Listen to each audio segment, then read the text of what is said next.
Good morning everyone. आज मैं आपके सामने लेकर आया हूँ 8th क्लास की इंग्लिश। सर इंग्लिश पढ़ा रहे हो आज? हाँ, आज इंग्लिश। देखो, इंग्लिश की अगर अपन बात करें तो इंग्लिश स्टार्ट होती है टेंस से, और टेंस के प्रकार होते हैं 3: प्रेजेंट, पास्ट और फ्यूचर। तो देखो, सबसे पहले हम टेंस की बात करते हैं। टेंस को हिंदी में बोलते हैं काल। मतलब क्या होगा, क्या बीत गया, क्या होने वाला है, यही काल है।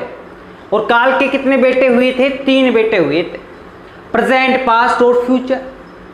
सबसे बड़ा बेटा है प्रेजेंट, जो चल रहा है, वर्तमान है और जो मौजूद है, जिसका अस्तित्व अभी भी है। वर्तमान काल जो चल रहा है वो वर्तमान है। जो बीत गया सो भूत है, जो आएगा सो फ्यूचर है, भविष्य है। मतलब सर देखो, हम जो कर चुके हैं वो पास्ट टेंस है, हम जो कर चुके हैं वो पास्ट टेंस है, जो कर रहे हैं वो प्रेजेंट टेंस है, और जो करने वाले हैं वो फ्यूचर टेंस है। सबसे पहले टेंस का मतलब मैं आपको समझाता हूं, बाद में हम आगे की बात करेंगे क्या कैसे होता है। सर थोड़ा सा और समझाओ कैसे क्या होता है। देखो, आप लोग पहले 6th क्लास में थे, 7th में थे, ये आपका पास्ट था। आप 9th में होंगे, 10th में होंगे, ये आपका फ्यूचर है। आप 8th क्लास में हैं, ये आपका प्रेजेंट है। तो आपको समझ में आ गया प्रेजेंट क्या है, पास्ट क्या है और फ्यूचर क्या है। फ्यूचर आएगा, प्रेजेंट चल रहा है और पास्ट जा चुका है। तो टेंस के कितने बेटे हुए थे? 3 बेटे हुए थे। पहले का नाम प्रेजेंट था, दूसरे का नाम पास्ट था, तीसरे का नाम क्या था? फ्यूचर था। तो सर ये बात तो समझ में आ गई, लेकिन सर प्रेजेंट के भी बेटे हुए क्या? हाँ, प्रेजेंट के भी बेटे हुए थे। कौन कौन से बेटे हुए थे प्रेजेंट के? सुनो, इंडेफिनिट बेटा हुआ, कॉन्टिन्यूअस बेटा हुआ, परफेक्ट बेटा हुआ और परफेक्ट कॉन्टिन्यूअस हुआ। तो प्रेजेंट के कितने बेटे हुए? 4 बेटे हुए। कौन कौन सा? इंडेफिनिट, कॉन्टिन्यूअस, परफेक्ट और परफेक्ट कॉन्टिन्यूअस। कितने बेटे हुए? 4। इंडेफिनिट को बोलते हैं सिंपल टेंस। इंडेफिनिट को क्या बोलते हैं? सिंपल।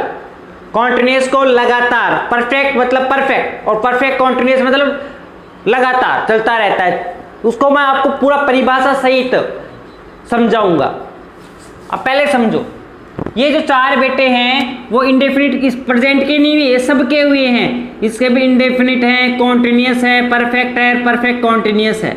इसका भी इंडेफिनिट है, कॉन्टिन्यूअस है, परफेक्ट है, परफेक्ट कॉन्टिन्यूअस है। क्योंकि सर हमेशा ध्यान रखना, जो सरनेम है वो तो सबके लगेगा। जो जिसका सरनेम है, जैसे आप शर्मा हो तो शर्मा सबके लगेगा, आपका बेटा होगा उसको भी शर्मा लगेगा। जैसे इसका नाम हो गया present indefinite, present continuous, present perfect और प्रेजेंट परफेक्ट कॉन्टिन्यूअस। इसका हो गया past indefinite, past continuous, past perfect और पास्ट परफेक्ट कॉन्टिन्यूअस। ये हो गया future indefinite, future continuous, future perfect और फ्यूचर परफेक्ट कॉन्टिन्यूअस। तो सरनेम तो सबके लगेगा। तो बेटों का नाम याद हो, आगे नहीं हो आपको? इंडेफिनिट मतलब सिंपल, कॉन्टिन्यूअस, परफेक्ट और परफेक्ट कॉन्टिन्यूअस। यहां तक की बात समझ में आ गई? सबसे पहले क्या है? टेंस। सबसे पहले क्या है? टेंस। टेंस के कितने बेटे हुए? 3: प्रेजेंट, पास्ट और फ्यूचर। प्रेजेंट, पास्ट, फ्यूचर के बाद में प्रेजेंट के कितने बेटे हुए? 4। पास्ट के भी कितने हैं? 4। फ्यूचर के भी कितने हैं? 4। यहां तक की बात समझ में आ गई? तो मैं आपको एक और बताता हूं, इन सब के भी 4 और रखे हैं।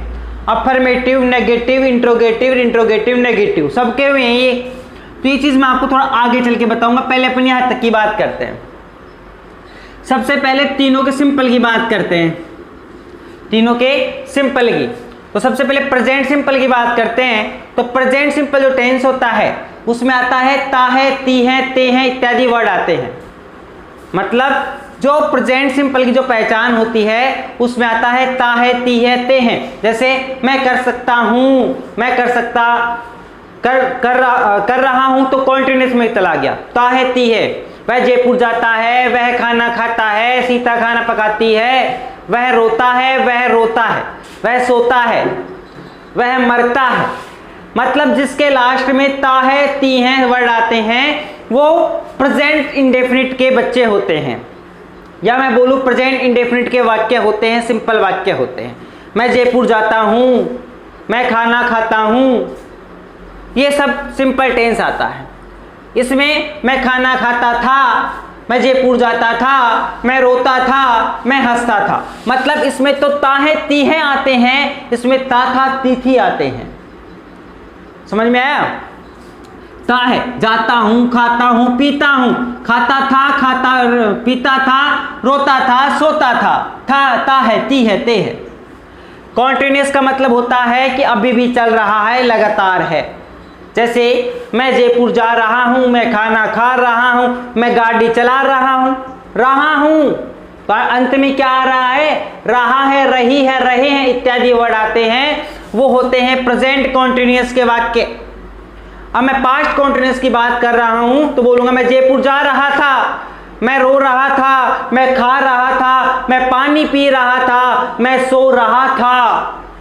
मतलब रहा था जहां वर्ड आता है था, वो होता है पास्ट, और जहां है वर्ड आता है वो होता है प्रेजेंट। तो प्रेजेंट की पहचान हो गई है, पास्ट की पहचान हो गई था, गा पहचान किसकी हो गई? फ्यूचर की। मैं जयपुर जाऊंगा, मैं सोऊंगा, मैं खाऊंगा, मैं पीऊंगा, ये मैं पास हो जाऊंगा, मैं सबको प्रणाम करूंगा, ये सब गा पहचान हो गई फ्यूचर की, था पहचान हो गई पास्ट की, और है पहचान हो गई प्रेजेंट की। तो सबसे पहले तो आपको ये पता करना है कि टेंस किसका है, प्रेजेंट का है कि पास्ट का है कि फ्यूचर का।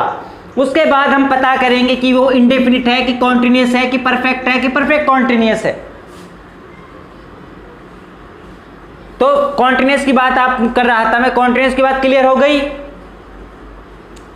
अब परफेक्ट क्या आती है? चुका है, चुकी है, चुके हैं। मैं जयपुर जा चुका हूं, मैं खाना खा चुका हूं। मतलब प्रेजेंट में तो हूं मैं, लेकिन वो कुछ उसका कुछ काम हो चुका है। चुका है, चुकी है, चुके हैं, ये वर्ड आते हैं तो वो परफेक्ट है। और चुका था, मैं जयपुर जा चुका था, मैं खाना खा चुका था। मतलब आप ध्यान रखना, ता, रहा, चुका। ता है तो इंडेफिनिट है, रहा है तो कॉन्टिन्यूअस है, और चुका है तो परफेक्ट है लगेगा तो प्रेजेंट है, था लगेगा तो पास्ट है।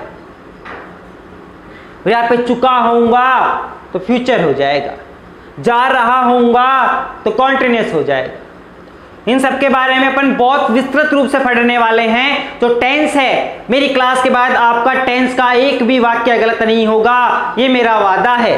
आज की वीडियो में केवल इतना ही, बाकी का अपन नेक्स्ट वीडियो में देखते हैं इस टेंस की पूरी एक एक थ्योरी, और इसके साथ में इनके वाक्य कैसे बनाए जाते हैं और किस प्रकार से इसका सूत्र का निर्माण होता है, इनकी हेल्पिंग वर्ब क्या है।